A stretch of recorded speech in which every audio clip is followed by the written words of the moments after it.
आज के मुख्य समाचार। महाराष्ट्र की सत्ता भाजपा ने हाथ आई, शिंदे सीएम बने। सीएम ठाकरे के इस्तीफे के बाद बड़बोले राउत के बुरे दिन शुरू।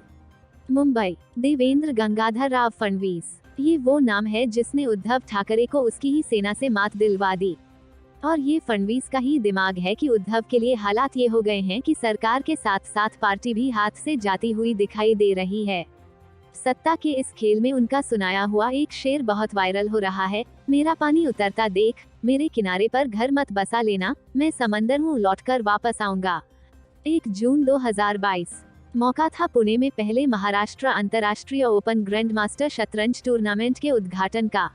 इसी दौरान फडणवीस ने शह और मात का संकेत देते हुए कहा था कि 2019 विधानसभा चुनाव में अपने विरोधियों को गलत तरीके से समझने के कारण एक गलत चाल से उन्होंने सत्ता का खेल खो दिया था, इसलिए खेल अच्छे से खेलें। और इस बार सत्ता की शतरंज में उन्होंने कोई चूक नहीं की। शिवसेना को शिवसेना से ही शह और मात दिलवा दी। महाराष्ट्र में महाविकास अघाड़ी का खेल बिगाड़ने की पटकथा बहुत पहले ही देवेंद्र फडणवीस ने लिख दी थी, लेकिन कोई चूक पहले की तरह न हो इसके लिए वो सही समय का इंतजार करते रहे। इसलिए इस बार वो गृह मंत्री अमित शाह और बीजेपी अध्यक्ष जेपी नड्डा के साथ मिलकर पर्दे के पीछे काम करते रहे और योजना भी ऐसी बनाई कि जिसमें वो चाणक्य जरूर रहे लेकिन आखिर तक सामने नहीं आए। इस प्लानिंग के तहत हिंदुत्व की विचारधारा को ही सामने किया गया। कहा जा रहा है कि शिवसेना के वरिष्ठ और कद्दावर नेता एकनाथ शिंदे से वो करीब 1 साल से संपर्क में थे, लेकिन किसी को इसकी भनक तक न लगने दी। एकनाथ शिंदे हिंदुत्व के बड़े पैरोकार माने जाते हैं। ठाणे और आसपास का क्षेत्र उनका गढ़ माना जाता है। महाविकास अघाड़ी सरकार में जिस तरह से उद्धव कांग्रेस और एनसीपी के दबाव में काम कर रहे थे उससे शिंदे और उनके साथी विधायक खुश नहीं थे और इसमें आग में घी डालने का काम किया हनुमान चालीसा मुद्दे ने। सूत्रों के मुताबिक कुछ समय पहले भी किसी मुद्दे पर आदित्य ठाकरे ने भी शिंदे को अपमानित किया था, जिसके बाद शिंदे ने शिवसेना के अंदर ही अंदर फडणवीस के इशारों पर खेल शुरू कर दिया। रातों रात शिंदे के नेतृत्व में विधायकों को बॉर्डर पार करवाकर सूरत पहुंचा दिया। 2 दिनों बाद सारे विधायक गुवाहाटी पहुंच गए, जहां धीरे धीरे बागी विधायकों की संख्या 39 तक पहुंच गई। इसके अलावा वहां निर्दलीय विधायक भी पहुंच गए। इस योजना की मजबूती को इससे समझा जा सकता है कि बागी विधायकों ने एक बार भी शिवसेना पार्टी को छोड़ने की बात नहीं की, एक बार भी बाला साहेब के सिद्धांतों से हटने की बात नहीं कही, एक बार भी अलग पार्टी बनाने की बात नहीं की, बल्कि संख्या के आधार पर खुद को ही शिवसेना होने का दावा करते रहे। फडणवीस और बीजेपी के किसी भी नेता का बयान इस पूरे घमासान पर केवल इतना ही आया कि ये शिवसेना का अंदरूनी मामला है। हालांकि सूत्रों का दावा है कि अपनी सरकार बचाने के लिए उद्धव ठाकरे ने फडणवीस से फोन पर बात भी की थी।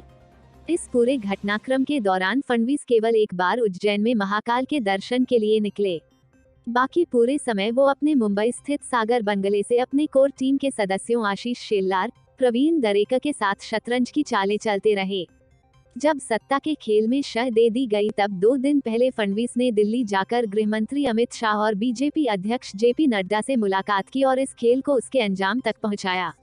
ये फडणवीस ही थे जिन्होंने इस खेल में हिंदुत्व विचारधारा को सबसे बड़ा हथियार बनाया। मुंबई, उद्धव ठाकरे के महाराष्ट्र के मुख्यमंत्री पद से इस्तीफा देने के एक दिन बाद प्रवर्तन निदेशालय ईडी ने शिवसेना नेता संजय राउत को दूसरा समन भेजा है। 1034 करोड़ रुपए के पात्रा चावल भूमि घोटाला मामले में ईडी ने 1 जुलाई को संजय राउत को पूछताछ के लिए बुलाया है, जिस पर उन्होंने कहा कि मैं शुक्रवार को ईडी कार्यालय जाऊंगा और उनके सभी सवालों का जवाब दूंगा। ईडी ने सोमवार को पुणे के कारोबारी अविनाश भोसले को डीएचएफएल यस बैंक मामले में हिरासत में लिया था। सूत्रों ने दावा किया था कि ईडी इस मामले में भी राउत से पूछताछ करना चाहते थे। उनका पात्रा चौल मामला भी डीएचएफएल मामले से जुड़ा था। ईडी का समन मिलने के तुरंत बाद राउत ने ट्विटर पर आरोप लगाया कि केंद्र के निर्देश पर उन्हें प्रताड़ित किया जा रहा है। ईडी ने अप्रैल में भूमि घोटाले के सिलसिले में राउत से जुड़ी संपत्ति कुर्क की थी। ईडी ने राउत के सहयोगी प्रवीण राउत की 9 करोड़ रुपए की संपत्ति और संजय राउत की पत्नी वर्षा राउत की 2 करोड़ रुपए की संपत्ति कुर्क की थी। प्रवीण के पास अलीबाग में 8 पार्सल जमीन और वर्षा राउत के नाम पर पंजीकृत एक फ्लैट था, जिसे कुर्क किया गया था। ईडी ने इस सिलसिले में प्रवीण को गिरफ्तार किया था। ईडी के एक अधिकारी ने कहा, हमने मामले में एचडीआईएल के प्रवीण, सारंग वधावन, राकेश वधावन, गुरु आशीष कंस्ट्रक्शन और अन्य के खिलाफ आरोप पत्र दायर किया। जांच के दौरान ईडी को पता चला कि प्रवीण ने वर्षा को कथित तौर पर 55 लाख रुपए दिए थे। यह भुगतान प्रवीण की पत्नी के बैंक खाते से किया गया था। ईडी ने इस पैसे को अपराध की आय करार दिया। यह भी आरोप लगाया गया कि संजय राउत की यात्रा का खर्च प्रवीण ने वहन किया, जिसमें उनके होटल में ठहरने और हवाई टिकट शामिल थे।